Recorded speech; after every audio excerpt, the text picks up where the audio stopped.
బంగారి. అత్తయ్య, ఏంటత్తయ్య సడన్ గా ఆఫీస్కి వచ్చారు? కూర్చోండి అత్తయ్య. ఏం తీసుకుంటారు? ఏమడిగావు? ఏం తీసుకుంటారు అని అడిగాను అత్తయ్య. దానికి ముందు ఏమడిగావు? ఆఫీస్కి ఎందుకు వచ్చారు అని అడిగాను. ఇదేంటి నీ ఆఫీసా? ఈ ఆఫీస్లో అంతా నువ్వేనా? నువ్వు చెప్తేనే మేము లోపలికి రావాలి, బయటికి పోవాలి, అంతే కదా? నేనలా ఎక్కడన్నాను అత్తయ్య? ఇదిగో చూడు, ఇప్పటికీ ఇది మా అత్తగారు ఆఫీసే. నాకిక్కడికి రావటానికి అన్ని రైట్స్ ఉన్నాయి. నేను ఇక్కడికి రాకూడదు అని చెప్పలేదు కదా అత్తయ్య. ఒకసారి చెప్పి చూడు. చెప్పు. ఏంటి సైలెంట్ అయిపోయావు? వద్దత్తయ్య, నేను మాట్లాడితేనే ప్రాబ్లం అవుతుంది. అంటే నేనిక్కడ ప్రాబ్లం చేస్తున్నానంటావు? అయ్యో అత్తయ్య, ఇలా అన్నింట్లోనూ తప్పులు వెతికితే ఎలా అత్తయ్య? పూజకి నువ్వే కదా ఏర్పాట్లు చేస్తున్నావు? అవునత్తయ్య, నేనే చేస్తున్నాను. నువ్వు నన్ను ఒక్క మాట కూడా అడగలేదే? నాకే తెలుసు అత్తయ్య. ప్రతి సంవత్సరం మా నాన్న ఇంట్లో ఈ పూజ చేస్తూ ఉంటారు. నేను ఆయనతో ఉన్నప్పుడు చేశాను. అందుకని నేను ఈజీగా రెడీ చేసేస్తాను. మీ హెల్ప్ నాకు అవసరం లేదు అత్తయ్య, అందుకని నేను మిమ్మల్ని అడగలేదు. ఏయ్, నేనది అడగలేదు. నువ్వు పూజలో కూర్చుంటున్నావు కదా, నన్ను ఒక మాట కూడా అడగలేదేంటి అని అడుగుతున్నాను. లేదత్తయ్య, ఝాన్సీ అమ్మే చెప్పారు. ఝాన్సీ అమ్మ మీ అత్తగారా లేక నేను మీ అత్తగారా? నిన్నే అడుగుతున్నాను, సమాధానం చెప్పు. మీరే అత్తయ్య. మరి ఎవరి మాటకి నువ్వు ఎక్కువ ప్రయారిటీ ఇవ్వాలి? మా అత్తయ్య చెప్పిన దానికి నేను మర్యాద ఇస్తాను. మరి నువ్వు? మీ మాటకే నేను మర్యాద ఇస్తానత్తయ్య. అంటే ఎవరేం చెప్పినా మీ అత్తగారి దగ్గర ఒక మాట ఇది చెయ్యాలా లేదా అని అడగాలి కదా నువ్వు. అడగాలత్తయ్య. మరెందుకు అడగలేదు? అది అడగాలనిపించలేదు. ఎందుకంటే నేను నీకు అంత ముఖ్యం అనిపించలేదు కదా. ఇదేమన్నా పెద్ద ఇదా?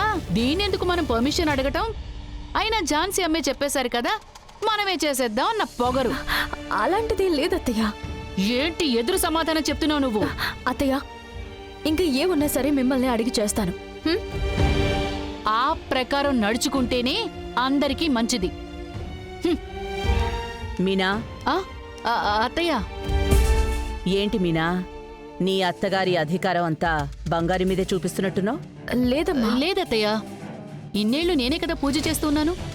ఇప్పుడు సడన్ గా తనకి బాధ్యతను అప్పగిస్తే ఏంటి అర్థం? అప్పుడు నాకంటూ ఏం మర్యాద ఉంటుందత్తయ్య? తను మీరేం చెప్పినా నాతో ఏం డిస్కస్ చేయకుండా తన పాటికి తను చేసుకుంటూ పోతోంది. మీనా, నువ్వు ఈ ఇంటికి పెళ్ళై వచ్చే ముందు వరకు కూడా నేనే ఈ పూజను చేస్తున్నప్పుడు నీకా బాధ్యతని నేను అప్పగించేశాను కదా. నువ్వొచ్చిన తర్వాత నీకు నేనెలా దారి వదిలి వెనక నిలబడ్డానో, ఇప్పుడు అదే విధంగా నువ్వు కొత్త తరానికి దారి వదిలి వెనకే నిలబడాల్సిన టైం వచ్చింది.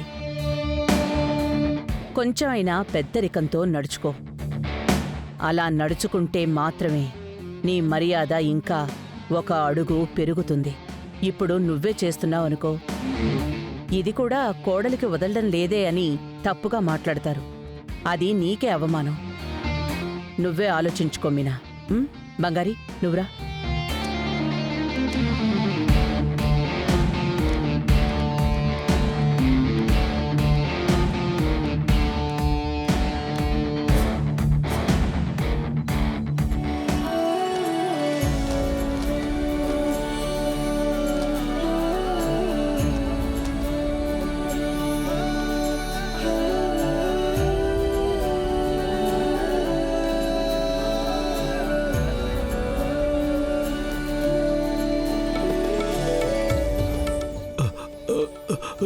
అయ్యయ్యో, చూసి చూసి చూసి చూసి చూసి చూసుకోవాలి కదా.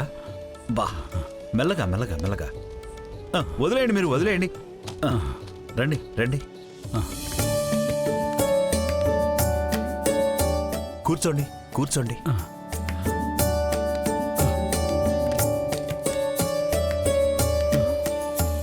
అయ్యా, ఏంటయ్యా మీరు ఇంత వెయిట్ మీరు ఒకరే మోసుకొచ్చేద్దాం అనుకున్నారా? మీతో పాటు ఎవరినైనా పెట్టుకోవచ్చు కదా. ఇన్నేళ్లుగా నేనే మోసుకొచ్చేవాణ్ణి బాబు. పొద్దున్నే బీపీ మాత్రం వేసుకోకుండా వచ్చేసా, అందుకే కళ్ళు తిరిగినట్టయింది.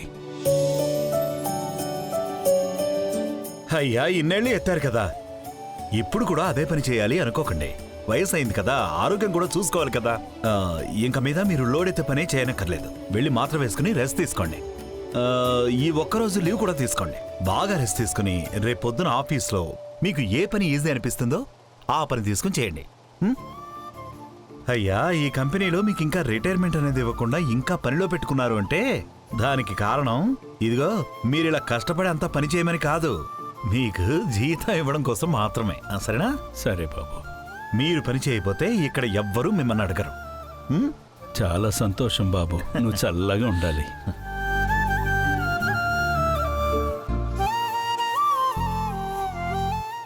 అయ్యా మీరు ఇక్కడే ఉండండి, నేను వెళ్ళి పెట్టేసి వస్తాను. బాబు బాబు, మీరు ఎలాంటి పదవిలో ఉన్నారు, ఎంత చదువుకున్నారు, మీరు పోయి ఎత్తచ్చా? ఏ అయ్యా నేను ఇదే స్థాయి నుంచి నా జీవితాన్ని మొదలుపెట్టాను.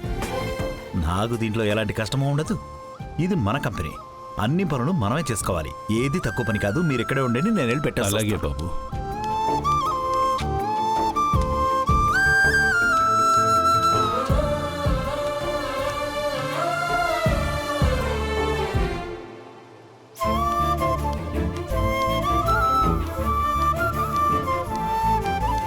అబ్బా, ఇదిగండి టీ తాగండి. ఇవి బాబు. షుగర్ ఉందా? లేదు లేదు. అబద్ధం చెప్తున్నారు కదా. ఏదో కొంచెం ఉంది. ఒక్క నిమిషం ఉండండి. షుగర్ తక్కువగానే ఉంది, తాగండి. అలాగే బాబు.